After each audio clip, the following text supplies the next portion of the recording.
नमस्कार, मैं स्वतंत्र जैन। आज अपने विधिक परिचय चैनल पर मध्य प्रदेश भू राजस्व संहिता 1959 के अंतर्गत एक चैप्टर लेकर आया हूं, जिस चैप्टर का नाम है अपील।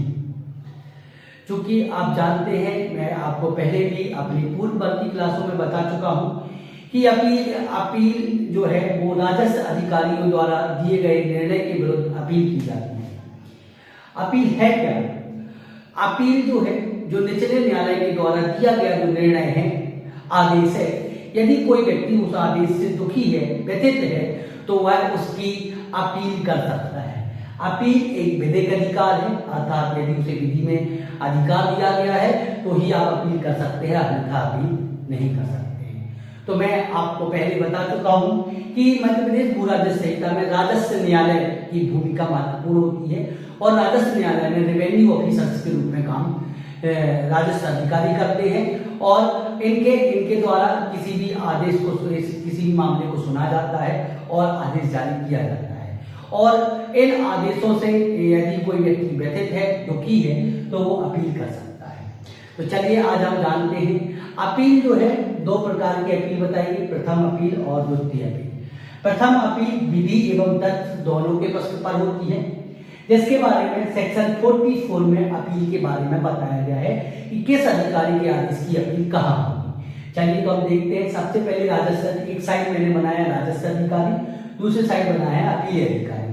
तो यदि कोई आदेश उपखंड अधिकारी के अधीनस्थ किसी अधिकारी ने दी है, अर्थात उपखंड अधिकारी के अधीनस्थ किसी अधिकारी ने कोई आदेश दिया है, तो उसके आदेश की अपील उपखंड अधिकारी को। यदि कोई आदेश उपखंड अधिकारी ने दिया है तो उसकी आदेश की अपील कलेक्टर को होगी। यदि कोई आदेश सहायक कलेक्टर, संयुक्त कलेक्टर या डिप्टी कलेक्टर ने दिया है तो उस आदेश की अपील कलेक्टर को होगी। यदि कोई आदेश कलेक्टर ने दिया है तो कलेक्टर के आदेश की अपील आयुक्त को होगी। यदि कोई आदेश आयुक्त ने दिया है तो इसकी अपील राजस्व मंडल को होगी। इसी के तहत यदि मान के चलिए बंदोबस्त की कार्रवाई में यदि कोई आदेश उप सर्वेक्षण अधिकारी ने दिया है तो उप सर्वेक्षण अधिकारी के अधीनस्थ किसी अधिकारी ने दिया है तो उसकी अपील उप सर्वेक्षण अधिकारी को होगी। और यदि कोई आदेश उप सर्वेक्षण अधिकारी ने दिया है तो उसके आदेश की अपील जिला सर्वेक्षण अधिकारी को होगी। और यदि कोई आदेश जिला सर्वेक्षण अधिकारी ने दिया है तो उसकी आदेश आयुक्त भू अभिलेख के पास इसकी अपील प्रथम अपील होती है। क्योंकि मैं बता चुका हूं कि प्रथम अपील विधि और तथ्य के दोनों के प्रश्न पर होती है। अब बात करते हैं द्वितीय अपील, सेकेंड अपील। तो सेकंड अपील कहाँ होती है? तो सबसे पहले जान लें कि आपके मध्य प्रदेश भू राजस्व संहिता में सेकंड अपील विधि के प्रश्न पर होती है, तथ्य के प्रश्न पर नहीं होती।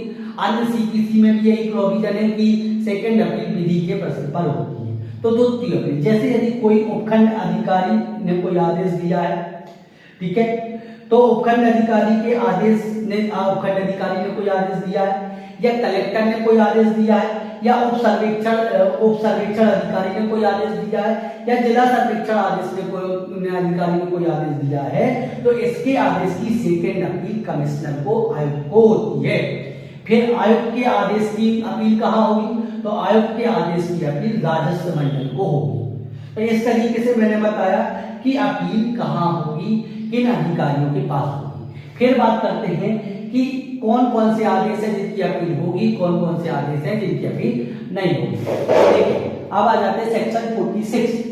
सेक्शन 46 में बताया गया कि किन आदेशों की अपील नहीं होगी। तो आप जान लें कि इसमें वह आदेश बताए हैं जिनकी अपील होती है, मतलब नहीं होती। सामान्यतः देखा जाए तो सभी आदेशों की अपील होती है। अब जो एक्सप्रेसली बता दिए गए हों उन आदेशों की अपील नहीं होती। जैसे कोई आपने परिसीमा अधिनियम की धारा 5 के अंतर्गत आवेदन को मंजूर या नामंजूर करने के लिए कोई आवेदन किया, अर्थात आप परिसीमा अधिनियम के अंतर्गत कोई आवेदन को चाहते हो कि इसे मंजूर किया जाए या ना मंजूर किया जाए, मंजूर किए, तो यदि ऐसे आदेश में परिसीमा अधिनियम के दिन आदेश को या तो मंजूर कर दिया गया या ना मंजूर कर दिया, या तो एक्सेप्ट कर लिया या तो रिजेक्ट कर दिया, तो ऐसे किसी भी आदेश की अपील नहीं होगी। फिर बात करते हैं पुनर्विलोकन के लिए कोई आदेश।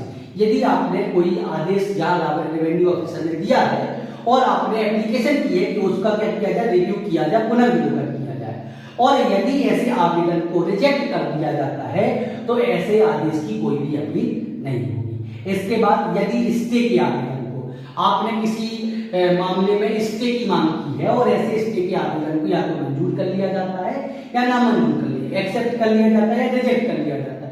तो ऐसे आदेश की कोई अपील नहीं होगी। फिर बात करते हैं आदेश अंतरिम स्वरूप का। यदि कोई आदेश इंटरिम ऑर्डर का है, इंटरिम स्वरूप का है, तो ऐसे आदेश की कोई भी अपील नहीं होगी। और इसके बाद आगे बताया सेक्शन 29, 30, 104, 106, 114, 127, 146, 146, 147, 150, 152, 161, 207, 208, 210, 212, 213, 215, 220, 243 इनके आदेश की प्रथम अपील नहीं होगी। आप कहेंगे सर ये क्यों? क्योंकि देखिए ये एक एडमिनिस्ट्रेटिव डिसीजन है, जैसे मामले को अंतरण करने की, पटवारियों को नियुक्त करने की, राजस्व निरीक्षक को नियुक्त करने की, आज आपका भू अभिलेख बनाने की।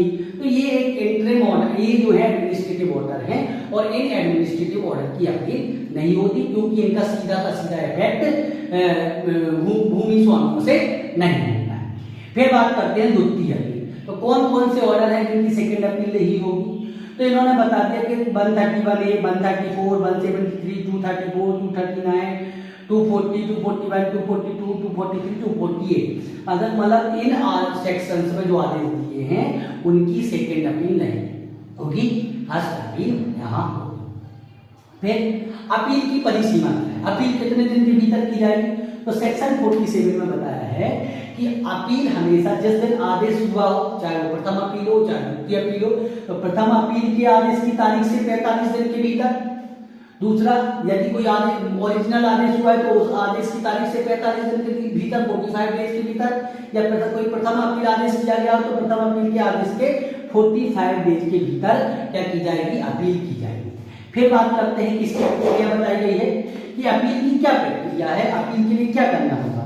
तो देखिए, जब भी आप अपील करते हैं तो चाहे वो प्रथम अपील करें चाहे वो द्वितीय अपील करें, तो प्रथम अपील में आप जिस आदेश की अपील कर रहे हैं उसकी प्रति उसमें लगाई जाएगी। यदि आप सेकंड अपील कर रहे हैं तो प्रथम अपील में जो आदेश आया है उसकी प्रति अपील में लगाई जाएगी। तो ये आपको प्रक्रिया को फॉलो करना है। फिर बात करते हैं कि अपील प्राधिकारी की क्या शक्तियां हैं। चूंकि अपील प्राधिकारी मैंने आपको बता दी, इनकी शक्तियां क्या है, तो इनकी शक्तियां यहां बताई गई हैं कि इनकी क्या क्या शक्तियां हैं। तो अपील प्राधिकारी की शक्तियां जो है आपको इसमें बताई गई। क्या क्या शक्तियां हैं? अपील को ग्रहण कर सकेगा, अपील को नामंजूर कर सकेगा, आदेश को पुष्ट कर सकेगा, फेरफार कर सकेगा, उलट कर सकेगा या परिवर्तन कर सकेगा। तो अपील प्राधिकारी अपील को ग्रहण कर सकेगा, अपील को नामंजूर कर सकेगा, आदेश को पुष्ट कर सकेगा, फेरफार कर सकेगा, उलट कर सकेगा या परिवर्तन कर सकेगा। तो इस तरीके से अपील प्राधिकारी के पास ये पावर दिए गए हैं और अपील अधिकारी इन पावर का उपयोग कर सकता है। तो ये कहां बताया गया है? देखिए, ये बताया गया है आपका 49। तो ये अपील प्राधिकारी की शक्तियां कहां बताई गई है? सेक्शन 49 में बताई गई हैं। इस तरीके से आप जानते हैं कि अपील किस प्राधिकारी के पास होगी, कौन से आदेश की अपील होगी, कौन से आदेश की अपील नहीं होगी। अपील प्रथम अपील और द्वितीय अपील होगी। प्रथम अपील में किन किन आदेशों की अपील नहीं होगी, द्वितीय अपील में किन किन आदेशों की अपील नहीं होगी। अपील कितने दिन के भीतर की जाएगी, अपील की तारीख क्या होगी, अपील करने के लिए कितने दिन होंगे, किस तारीख से अपील की जाएगी। फिर अपील जब अपन करते हैं तो उसमें किस प्रक्रिया को फॉलो किया जाएगा। फिर बात करते हैं कि अपील प्राधिकारी की क्या शक्तियां हैं। तो ये निम्नलिखित शक्तियां अपील प्राधिकारी की शक्तियां हैं। अर्थात यदि हम ये अपील के बारे में कॉन्सेप्ट समझते हैं तो ये आपके लिए इतना सफिशिएंट है। इस तरीके से आपने अपील को जाना, समझा और बहुत कुछ समझने का प्रयास किया। छोटे छोटे वीडियो के माध्यम से मैं आपको MPLRC से रिलेटेड जो भी महत्वपूर्ण प्रश्न है वो आपके सामने लेके आऊंगा। आप मेरे चैनल को लाइक करें, सब्सक्राइब करें और अपनी परीक्षा के लिए इसे उपयोगी बनाएं और इसको लेकर एक आधार बनाते हुए आप अपना आंसर अति श्रेष्ठ लिखें। इसी आशा के साथ नेक्स्ट वीडियो के साथ फिर मिलेंगे। जय हिंद।